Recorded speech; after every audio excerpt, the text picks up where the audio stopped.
تیا، میں اپنی camping trip کے لیے بہت ڈر رہا ہوں. وہاں تو بہت سارے جنگلی جانور ہوں گے نا. توفو، اس میں ڈرنے کی کیا بات ہے؟ یہ تو ایک بہت ہی جوشیلا ایڈونچر ہوگا. تم ضرور جاؤ اور جرأت سے اپنے ڈر کو ہرا دو. لیکن تیا، اگر کسی جنگلی جانور نے ہمارے کیمپ پر حملہ کر دیا تو؟ ٹرپ گائیڈ تمہیں بہت سی حفاظتی تدابیریں بتائے گا. ڈرو نہیں توفو. میں اس کے بارے میں سوچوں گا. کم آن، چلو میں تمہیں حوصلے کے متعلق ایک بہت اچھی کہانی سناتی ہوں. مجھے پوری امید ہے کہ اس سے تمہارا مائنڈ بھی چینج ہوگا اور تم اپنے ڈر کا سامنا بھی کر پاؤ گے. ٹھیک ہے تیا. بندر اور ایک بیل. ٹنگ ٹنگ ٹنگ. ایک دفعہ کا ذکر ہے کہ ایک گاؤں میں ایک چور رہتا تھا. وہ جاتے ہوئے رستے میں سے کچھ بھی چیزیں چوری کر لیتا تھا. تو ایک دن ایک ٹیمپل کے پاس سے گزرتے ہوئے اس کی نظر ایک بہت ہی خوبصورت بیل پر پڑی. تو وہ اس کو بڑے ہی جوش سے کھینچنے لگا، یہ سوچتے ہوئے کہ وہ اس سے کتنے پیسے کمائے گا. اس سے تو بہت ہی اچھی قیمت ملے گی مجھے. جیسا کہ چور نے وہ بیل حاصل کر لی تھی، قریب ہی ایک درخت کے نیچے ایک ٹائیگر آرام کر رہا تھا. اس نے بیل کی آواز سنی. یہ کیسی آواز ہے؟ مجھے ضرور کھوج لگانی پڑے گی. اوہ ٹائیگر، ٹائیگر پلیز مجھے مت مارنا. تو ٹائیگر نے اپنے پنجے کے ذریعے اس چور کو مار دیا. اسی دوران بیل نیچے گر گئی. کچھ ہی دیر کے بعد جب ٹائیگر وہاں سے چلا گیا تو بندروں کا ایک گروپ وہاں سے گزر رہا تھا. جسوس کے مارے وہ لوگ وہاں پر رکے اور غور سے اس چمکتی چیز کو دیکھنے لگے.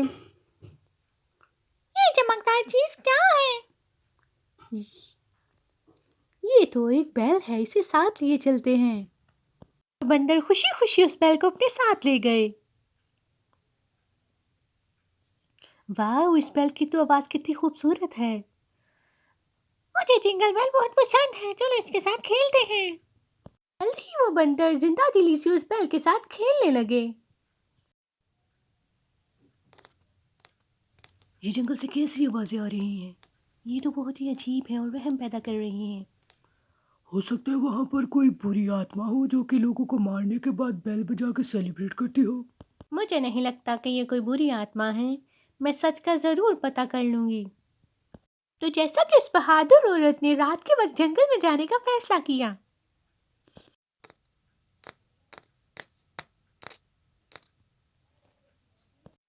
یہ کیا چل رہا ہے ہمارے گاؤں میں؟ بادشاہ سلامت، میں اس پہیلی کو سلجھانے میں مدد کروں گی اور جلد ہی اس گاؤں کی خوشیاں واپس لے آؤں گی. تم یہ سب کیسے کرو گی؟ بادشاہ سلامت، اگر آپ مجھے تھوڑے سے پیسے دے دیں گے تو میں اس پرابلم کا حل نکال لوں گی. بہت خوب، تو میں تمہیں پیسے دے دوں گا، اور اگر تم اپنے پلان میں کامیاب رہی تو تمہیں انعام سے بھی نوازا جائے گا. بہت شکریہ بادشاہ سلامت، میں جلد ہی آپ کے پاس لوٹوں گی. تو صورت نے کچھ مٹر، مونگ پھلی اور کچھ فروٹ خریدے اور درخت کے نیچے رسمن بیٹھ گئی.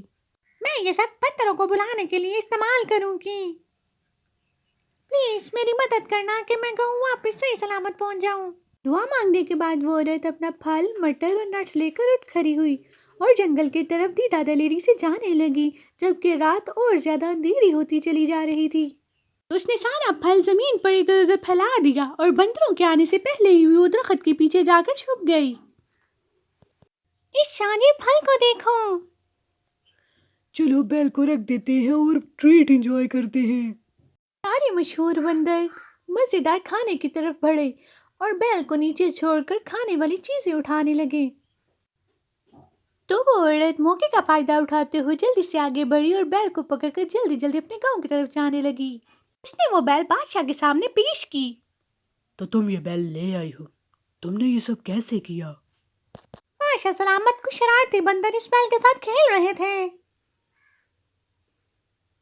میں نے ایک ترکیب لگا کر یہ بیل واپس لے لی. بہت خوب، تمہاری بہادری اور عقل مندی نے ہمارے گاؤں کو آج بچا لیا. تمام گاؤں والوں نے اس کی بہادری کو سراہا اور اس کا گاؤں بچانے کے لیے شکریہ ادا کیا. یہ تو سچ میں بہت حوصلے والی ہے. ہم خوش قسمت ہیں کہ یہ ہمارے بیچ میں ہے. تو بادشاہ نے سونے کے سکوں کا بھرا ہوا بیگ اس عورت کو دیا. وہ عورت انعام حاصل کر کے بہت زیادہ خوش ہو گئی. یہ رہا تمہاری عقل مندی اور بہادری کا انعام. بہت شکریہ بادشاہ سلامت۔ اس حادثے کے بعد گاؤں میں دوبارہ سے خوشیاں واپس لوٹنے لگی اور وہ عورت پورے گاؤں میں اپنی بہادری کی وجہ سے جانی جانے لگی۔ مجھے بہت اچھا لگا کہ کیسے اس عورت نے بہادری سے اپنے گاؤں کو بچا لیا۔ ہاں تو اسٹوری کا مورل بھی یہی ہے کہ ہر کسی کو خطرات سے گھبرانا نہیں چاہیے۔ عقل مندی اور حوصلہ ایک الگ ہی کامیابی دیتا ہے۔ اتنا اچھا سبق سکھانے کے لیے تمہارا بہت شکریہ تیا۔ مجھے لگتا ہے اب میں کیمپین کے لیے بالکل تیار ہوں۔ یہ تو بہت ہی اچھی نیوز ہے توفو۔